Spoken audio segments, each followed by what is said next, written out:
नहीं, आज का बजट 100% कंप्लेसेंट बजट। ये सरकार आज उनके पास सत्ता है, इसीलिए उनको लगता है कि कोई एक प्रगतिशील बजट निकालने के लिए जरूरत नहीं है। लेकिन विभिन्न देशों में जिस प्रकार से अमेरिका, यूरोप, चीन एक अग्रेसिव इकोनॉमिक पॉलिसी बना रहा है, आज हमारे बजट में कोई अग्रेशन नहीं, कोई विजन नहीं, 100% कंप्लेसेंट बजट, एक बहुत ही दुर्भाग्यजनक बजट आज निकला है। धन्यवाद, थैंक यू। देखिए, बजट तो समझ से परे है, हम लोग को समझ में आ नहीं रहा है कि बड़े बड़े वादे तो किए गए हैं। वादे तो जितनी बजट यहाँ पे पेश की गई हमेशा किया गया है, लेकिन उस अनुरूप सरकार काम नहीं करती है। आप देखिए, महिलाओं के लिए कुछ नहीं है, युवाओं के लिए कुछ नहीं है, किसानों के लिए कुछ नहीं कहा गया, रेलवे के ऊपर कुछ नहीं कहा गया है। कुछ वादे जो किए गए हैं, लेकिन वो कहाँ खुलेंगे, उनके लिए फंड कितने एलोकेट किए गए हैं, कब तक वो पूरे होंगे, पुराने वादे अभी तक पूरे नहीं हुए। तो बजट इस बार समझ से परे है। 2047 की बात की गई है, तो आप किस तरह से? देखिए, बजट तो आज पेश हुआ है ना 2026 में। तो जो देश की जनता है, जो महिलाएं हैं, जो किसान हैं, जो युवा है, जो मजदूर हैं, वो आज सुनना चाहते हैं ना कि आज उनको कैसे महंगाई से राहत मिलेगी, युवाओं को कैसे रोजगार मिलेंगे। तो आज सुनना चाहते हैं, बट यही है, सरकार सिर्फ बोलती है, धरातल पे कुछ नहीं। बिहार के लिए उम्मीद थी? बिल्कुल, क्योंकि मैं बिहार से आती हूँ। बिहार में सरकार को तंत्र के तहत बड़ी जीत मिली है, तो बिहार के लोगों को उनको कुछ देना चाहिए था। बिहार के लिए पिछले बजट में बहुत सारे वादे किए थे, बट क्योंकि मुझे लगता है प्रधानमंत्री जी सिर्फ एक चुनावी प्रधानमंत्री रह गए हैं अब इस देश के। जहां चुनाव होता है वहां बड़े बड़े वादे करते हैं, तो जैसे ही रिजल्ट आ जाता है, अगर इनकी जीत हो जाती है तंत्र के माध्यम से, फिर उस प्रदेश को वो भूल जाते हैं।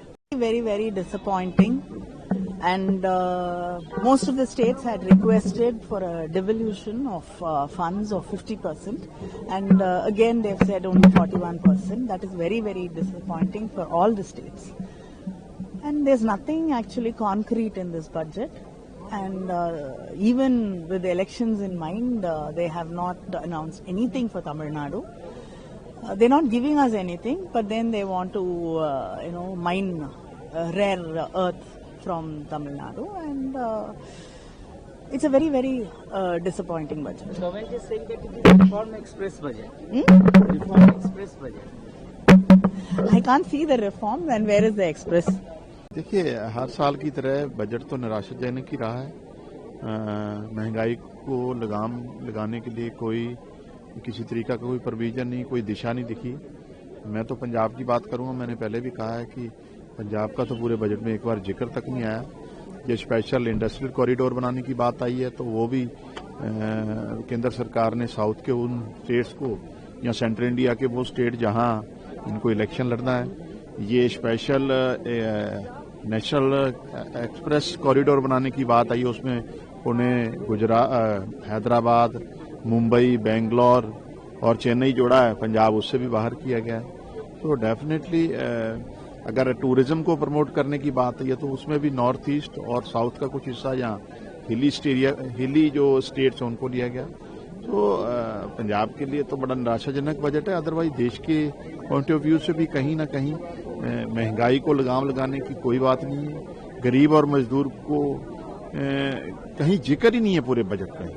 गरीब मजदूर का भी ये क्रॉप डाइवर्सिफिकेशन की बात आई है, तो वो क्रॉप्स हैं जो बहुत महंगी हैं, जैसे काजू, बड़े बड़े अखरोट, तो आम मजदूर किसान को आज निराशा ही हाथ लगी। मार्केट भी जो है 2000 पॉइंट नीचे गिर गई है, इस तरह से पूरा ही डेफिनेटली देखो, हम तो पहले ही कह रहे हैं कि लगातार जो इकोनॉमी है, आर्थिक सुधार तो कहीं दिखा ही नहीं है, इकोनॉमिक रिवाइवल तो कहीं दिख ही नहीं रहा। तो स्वाभाविक तौर पर उसका असर तो सेंसेक्स पे भी और मार्केट पड़ेगा ही पड़ेगा। और रुपया देखिए आप डॉलर के मुकाबले में लगातार हर रोज कमजोर आ रहा है। देखो भाई, मैं समझता हूं कि हमारे लिए तो कुछ नहीं इस बजट में, देश के लिए भी कुछ नहीं है। लेकिन वास्तव में अगर पंजाब की बात करें तो एक बार पंजाब स्टेट का नाम भी नहीं लिया गया। आज गुरु रविदास महाराज जी का आज गुरपुरब है, प्रधानमंत्री जा रहे हैं। मैंने मांग की थी 650 साल कम से कम, और तो हमें कुछ नहीं दे सकते। बॉर्डर स्टेट है, इंडस्ट्रियल हमारे पास कुछ नहीं है, कर्ज हमारे किसानों के ऊपर है, एमएसपी की आप डिमांड मांग नहीं रहे हो।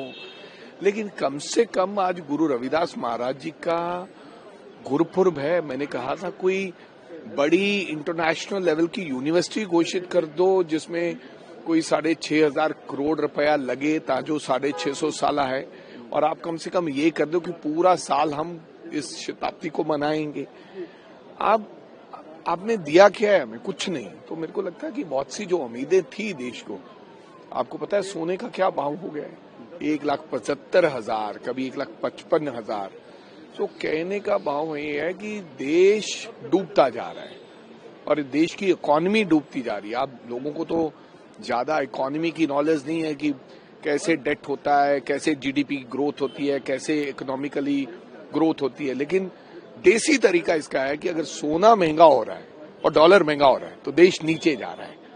तो आप किस जीडीपी की बात कर रहे हो, किस ग्रोथ की बात कर रहे हो? हमारे तो मेरे को देखते हुए ये तीसरा बजट हो गया, लेकिन हमें तो कुछ नहीं मिला। हाँ, अपने मित्रों को दिया होगा, हमने तो पैकेज मांगा था। जिस प्रकार के हमारे हालात हैं, कर्ज है हमारे ऊपर, बिहार को दिया होगा। ये चुनाव जीतने के लिए ये बजट बनाते हैं, केवल चुनाव सेंट्रिक बजट रहता है इनका कि हमने कहाँ करना है। इनको पता है कि पंजाब से हमें कोई होप नहीं है, तो बिल्कुल ये वहां पर छूते भी नहीं। आपकी बात माने तो पंजाब में अगले साल चुनाव है, तो अगले साल आप लोग का पता नहीं अब अगले साल क्या करेंगे नहीं करेंगे, लेकिन अगले साल में क्या होगा? 12 साल तो बीत गए। एक साल में लास्ट में अगर कोई लॉलीपॉप आप हमें दोगे भी तो कौन मानेगा आपका? वास्तविकता तो ये होनी चाहिए कि आपने कुछ घोषित किया तो वो जमीन पर दिखना चाहिए।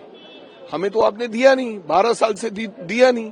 अल्टीमेटली हम हिस्सा हैं इस देश का, हमारे से आपने सब कुछ ले लिया है। दिया क्या आपने? हमारे अधिकार छीनने की कोशिश की, चंडीगढ़ छीनने की आप कोशिश करते हैं, BBMB Bhakra Beas management board पे अपना चेयरमैन लगा दिया है, यूनिवर्सिटी के इलेक्शन बंद करवा दिए थे, हमारे किसान बैठे रहे, वो कानून हमने मनरेगा छीन ली हमारे से। आपने दिया क्या है?